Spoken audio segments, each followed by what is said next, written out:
welcome to Leaders of Tomorrow, ET Now's daily platform for the Indian micro, small and medium enterprise sector. On this series, it's our endeavor to celebrate entrepreneurship as well as bring you expert advice from renowned business leaders and experts to help you grow your business. Here's what we have lined up today. On MSME Dialogues, we're exploring a topic for MSMEs that's of grave relevance and of grave importance, and one which we receive a lot of queries. We are talking money. To discuss the opportunities, the challenges, as well as the potential and how really you can maximize your effort when it comes to financing, I have a very special panel with me today. Let me start with Abhizar Diwanji. He's a partner and national leader of financial services EY. I also have joining us from the Mumbai studio PK Mishra, GM of the SME business at SBI, and from Delhi I'm being joined by Ramesh Dharmji, the CGM of SIDBI. He's joining us from our Delhi studios. Gentlemen, pleasure that you all could take the time out to be with us today. I want to kickstart with SBI and set the ball rolling, sir, by asking you, a lot of queries come, and what are entrepreneurs and MSMEs write into us, ask us, call us and say, we've been trying to access funds from banks, but we haven't been successful. So maybe we start with the basics to say that when someone applies to you for a loan, what are some of the criteria at which you look at? First of all, I will like to give a pointer to this, that it is not correct that banks are not funding SMEs. I would like to say that State Bank of India, which is one of the largest banks, we have about a portfolio of SME exposure of 1,90,000 crores, and it has been growing consistently year on year by at least YOY growth of at least 10%. But there is also a fact that a major part of the SMEs in the country, they are not organized, and therefore they are having problems in accessing credit from the banks. Basically, my friend can also elaborate on that, but I feel that basically the unorganized status of the SME that does not allow the banks to really assess the potential and the strength of the SME units. This is something that SMEs and all the agencies, all the stakeholders in the ecosystem, they have to respond to that, and they have to come out with a solution for that. I mean, it cannot be that we are only looking for the balance sheet financing or things like that, but there are also basically there are ways to capture the cash flows in the SMEs, which will allow the banks to understand how good or how well an SME can do, or what is the potential ahead of it. And based on that, a credit decision can be taken. Let me tell you, a picture is not so bleak as it is presented. SMEs are our priorities in the banking sector, and I coming from a public sector bank, I can say that SME is receiving all the required focus from the top management in banks across and the Government of India. Mr. Dharmaji, I want to bring you in at this point. The government, of course, has set up a dedicated fund when it comes to MSME startups and entrepreneurs. I just want to ask you your opinion in terms of what some of the challenges, the way you see it, when it comes to financing MSMEs. See, MSMEs occupy a prominent place in the contribution of the country, in terms of employment generation, growth, innovation, startup. In India, we are giving a lot of emphasis on startup. MSME also contribute a lot to the economy for employment. So the sector has a lot of manufacturing potential, and it produces a number of products. Government is very seized of the matter, and it has been taking a lot of steps. For example, recently the government announced Stand Up India. If you are aware that under the scheme, almost 1.5 lakh units in the country are going to set up, have to finance banks. Each bank has to give to at least 2 units. One is an SC/ST and one is a women entrepreneurs. Then we have the Startup India scheme, where innovation is the key, and the government has come out, set up a credit guarantee fund scheme. So these are some of the steps which are taking. Apart from that, see, the government and RBI are seized with the matter. They have introduced what is called the small finance banks. See, under the small finance bank, they are mandated to give only to small MSMEs and up to 25 lakhs. So there again, the focus is on helping the small scale people.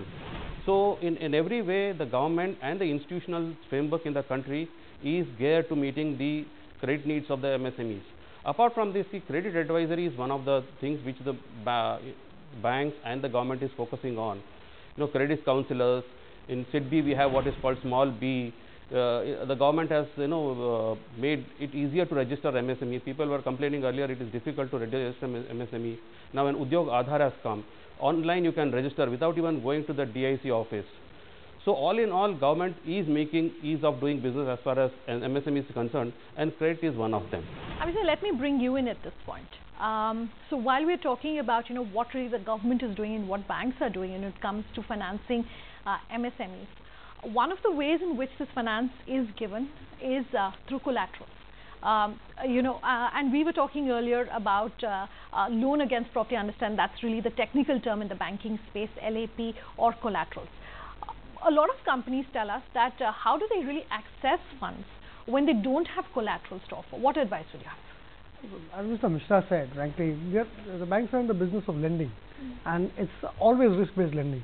So there clearly has to be collateral that comes in. Now, of course, the biggest and the easiest way to do it, as you rightly said, is the LAP product, which is the LAP product, where people definitely have some form of housing. If you look at the SME sector, they generally in tier 2, tier 3 cities, they normally own houses there, and those houses or their shops of establishment which they own could potentially be the best collateral based on which the banks would initially give lending. Now, once they give that form of lending, then the banks themselves track their performance in terms of how the payments are coming in and out. So then that cash flow effectively becomes another way to collateralize. So a gradual progression that you may see is somebody first gets a loan against a collateral, then he gets working capital facilities against trade, and third, he actually gets unsecured funding. But that will depend gradually as to how the relationship between the funder and the borrower happens over a period of time. There is enough analytics in the system to make that happen even today. But just to elaborate on that, collateral provides some sort of stake for the entrepreneur also in the business, and that gives a comfort to the lender. But collateral is not the only factor which is guiding. As he said, we look at the entire project as such: the earnings, EBITDA, the cash flow, future potential, their growing market, industry outlook, everything is taken into account before deciding on this. So collateral is not the only factor that is considered by the bank, but collateral does provide comfort to the lender. Okay, Mr. Mishra, Abhisar is talking about risk and the risks involved as well when it comes to lending. One of the large risks we've seen at this point, of course, is the NPA situation for the industry, and I'm not just talking specific to MSMEs. How much of that impact is being shown by the MSME space? So frankly, can the MSMEs be out of a current downturn in the economy? Absolutely not. So would they have NPAs? Yes, they do. But the thing is that it's not as profound as yet in the SME sector as it is, as we've seen in the large corporate sector or the mid corporate sector. The simple reason is that the growth in the SME sector over the years has been high enough to actually not reveal what the real loss given default is in the system. So really one is struggling with what the loss given default is in the system. Having said that, I think in general the hygiene factor in SME is generally much better in terms of recoveries, because it is much more tighter.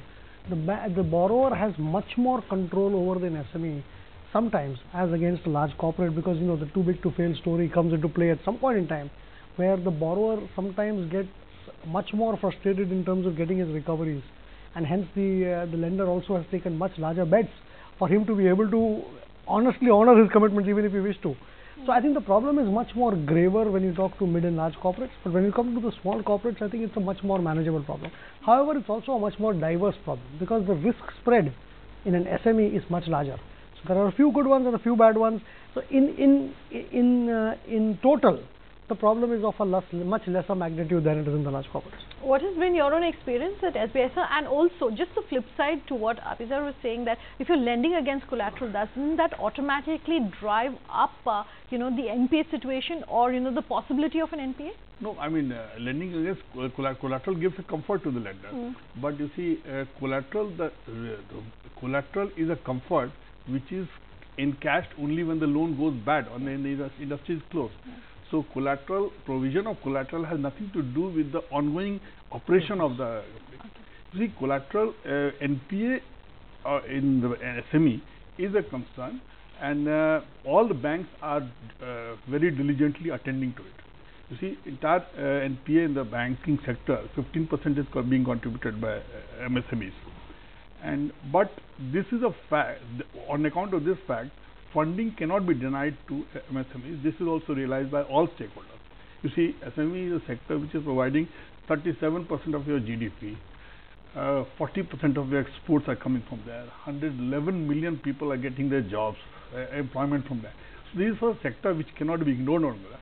On the other hand, banks are also parallelly working on how to contain the NPAs. Like there is always, whenever the early warning signals are there, banks duly respond to that. Restructuring, rephasing of the loans that comes into being whenever it is required. Funding, additional funds providing to meet over their requirements, that is also taken care. Receivables realization in SME is a serious problem, which even government is very much concerned about that. So the realization, and there is always an initiative from all government banks that how to speed up the recovery of receivables, because that will ensure a proper cash flow, and that will mitigate the risk. Okay, fair enough. Let's take a quick break. On the other side, on this episode of Leaders of Tomorrow MSME Dialogues, we'll continue talking about the various methods and the various ways in which MSMEs can raise financing. We'll also talk about the government specific schemes for this space. Stay tuned.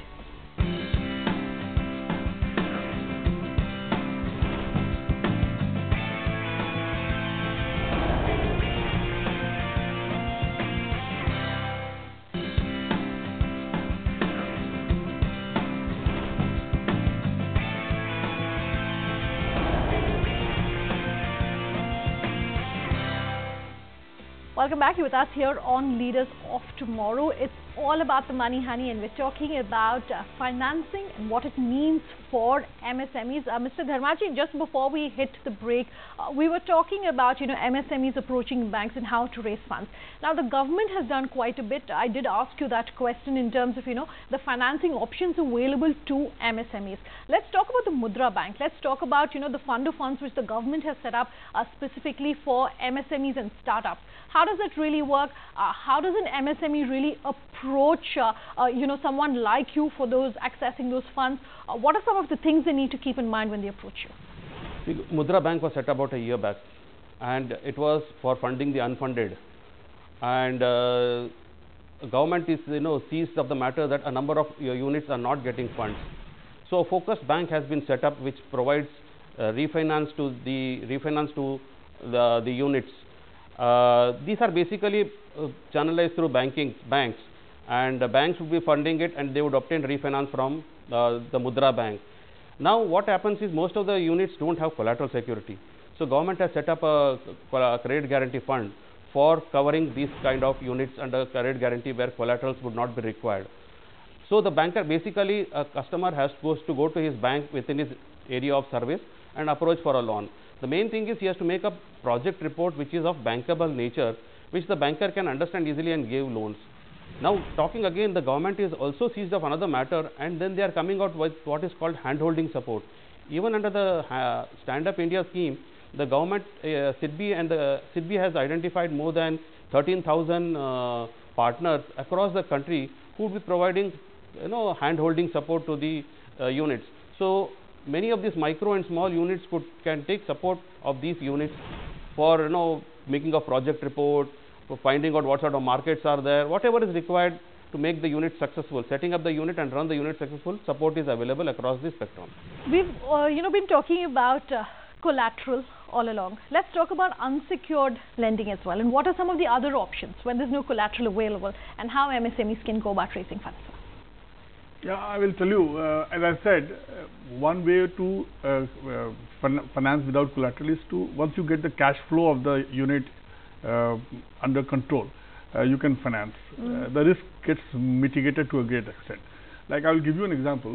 Like SBI has been a pioneer in this regard, and we have had a tie-up with major e-tailers, e-commerce players like Snapdeal and Flipkart, and we have a scheme wherein we provide finance to the suppliers to these e-commerce portals on the basis of surrogate data, on the basis of their history,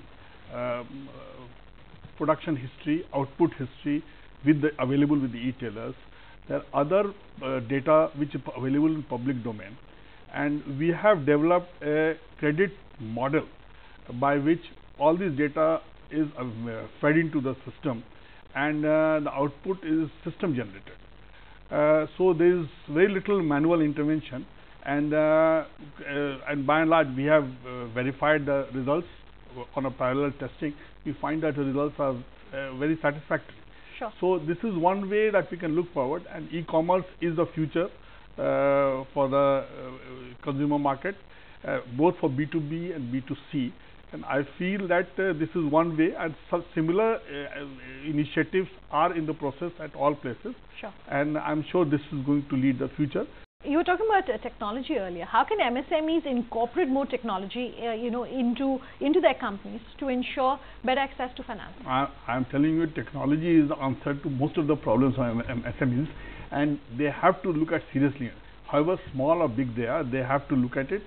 First of all, there's also a concern about there's a lot of paperwork, a lot of accounting complications and all that. I think in the market off the shelf there are so many accounting softwares are available which really reduce your work, which will reduce your manpower. I understand that most of the MSMEs are working with a very slow, lean staff, and they don't have and they are not so savvy also to go into the accounting complications. So these software, these technologies can help them a lot. Similarly, we have this product called dealer finance, supply chain finance, which is purely technology driven. I mean, there is no paperwork involved, in fact. So we, like banks, have tie up with the industry majors. Industry majors identify the dealers, they issue letter of comforts, and bank, based on their projections and the past sales, bank simply finance them. It is all running on a dedicated technology platform, wherein all the MIS gets generated, and very little information we ask from the borrower. Sure. We get it ourselves. Okay. Mr. Dharmaji, let me bring you in on this, and then possibly Azizar can add to that. In terms of the use of technology for MSMEs, how do they incorporate more technology to ensure better access to finance?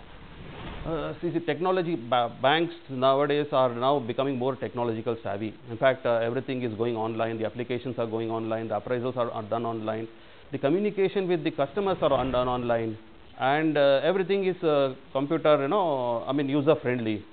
So if you see in the SIDBI, we have developed what is known as CART, wherein we appraisals are done on very quick basis. So we are using technology in a big way. Apart from this, the technology is used for disseminating of information, disseminating of knowledge. SIDBI has got this what is called smallbit.in, wherein we give all kinds of information to the MSME person, what sort of skills are required, what sort of project, how to make a project report, what the banker wants as information. All these things are provided. So technology is being used in a big way to reach out to the masses, to reach out to various sectors of the economy, various corners of the country. Sure. You want to add? Just one thing on technology. I think we have spoken about how the technology is there in the banks and how the technology can be enhanced at the MSME level. But let's just talk about what technology is doing in terms of disruption going forward.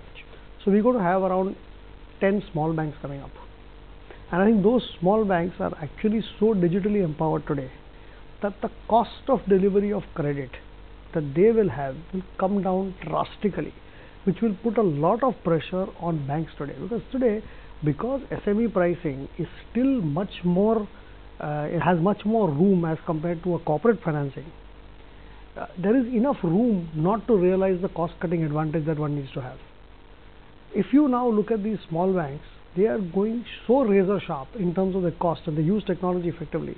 So when you say that when an SME has to look at its balance sheet, balance sheet has to be looked at in detail, what they have done is they've actually created programs which say once you input a data, it has industry specifics, it has location specific, it has past customer history, it has EWS, everything incorporated in such a way that it can throw out a go no go credit in less than 3 to 4 hours.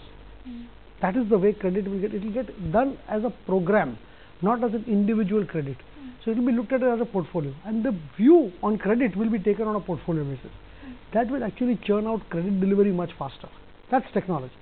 Secondly, whatever experiences are gained by the small banks, either on the deposit side or cash flow side or on the collateral enforcement side, will also be captured, and that database will keep getting updated such that the credit decisions will become finer and finer by the day. And frankly, that is where a SME who was until now reliant on collateral, unable to get finance, will actually end up getting finance, because the business model of these 10 banks depend on SME financing. We are winding down the show, running out of time, so I want very quick closing comments. Mr. Dharmaji, I'd like to start with you. 1 or 2 sentences in terms of advice you would have for MSMEs when it comes to accessing finance. My advice to all the MSME customers are, there is enough money in the banking system. Bankers are quite positive to support them, and they should be coming out with bankable projects which are, which they are able to go and convince it. And for existing units, they should have, corporate governance is always an issue.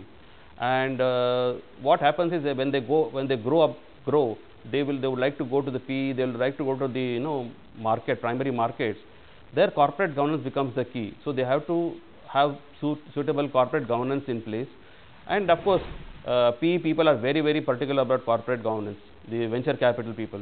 So I would suggest that right from the beginning, MSMEs focus on their corporate governance. And most important thing is, the banking sector is always willing to support the MSME entrepreneurs. They have to only approach with the right attitude and the right paper. Abhisar, I want to talk to you about, 1 or 2 best practices we see amongst global banks or MNCs that you think possibly can be a kind of a framework for banks here, and about MSMEs accessing that. So frankly, one is relying on somebody else's credit to finance the supply chain down. I think that process can improve significantly. The other, of course, is the data mining around the whole liability side. So I keep mentioning it. I think liabilities are a bank's biggest assets, and sometimes assets are the biggest liabilities. So I think if they can actually manage that piece well, and banks are doing a lot on it. On the SME side, frankly, they need to make sure that what goes into the information, because now it's going to be more mechanical and more yes or no decisions because of technology. You need to make sure that the information that you put in is what a bank really needs, which has not been happening to now. We've been slipshod in that. These are 2 suggestions that I would have. Okay. Mr. Mishra, your last closing comments. On one hand, of course, you have MSMEs which are looking and hoping to get VC and private equity funding. On the other, there's some concern on their holdings. A large part of these companies are partnerships, are Hindu undivided funds. What advice would you have for them when it comes to accessing I think funding? this is a very major concern, and that once this is taken care, once the SMEs decide to corporatize themselves or even getting listed on the stock exchanges, that will go a long way in making the equity available to them. Venture capitalists, I think they are private equity holders. They have an innovation in going for SMEs in India, because they are mostly in the partnership. One thing I would like to say, as far as bank is concerned, SMEs should become more transparent. They should consider banks to be their partners, and the more the disciplined they are, banks will find less risk in them, and the funding will become easier for them. Because we have examples wherein an entrepreneur started as a micro enterprise, and they have gone up to hundreds and thousands of crores of exposure for the banks. And so this is we expect that by following a disciplined approach, SMEs can do wonders, because they have a lot of potential. Thank you so much, PK Mishra, Abhisar, Ramesh, Dharmaji. Thank you so much for joining us today. That's all the time we have on this episode of Leaders of Tomorrow, MSME Dialogues. Do remember, if you need expert advice for any aspect of your business, you can get in touch with us at leadersoftomorrow@timesgroup.com. You can also reach us on social media using the hashtag LOT, or you can always call us on the number which is flashing below on our screen. Thanks for watching.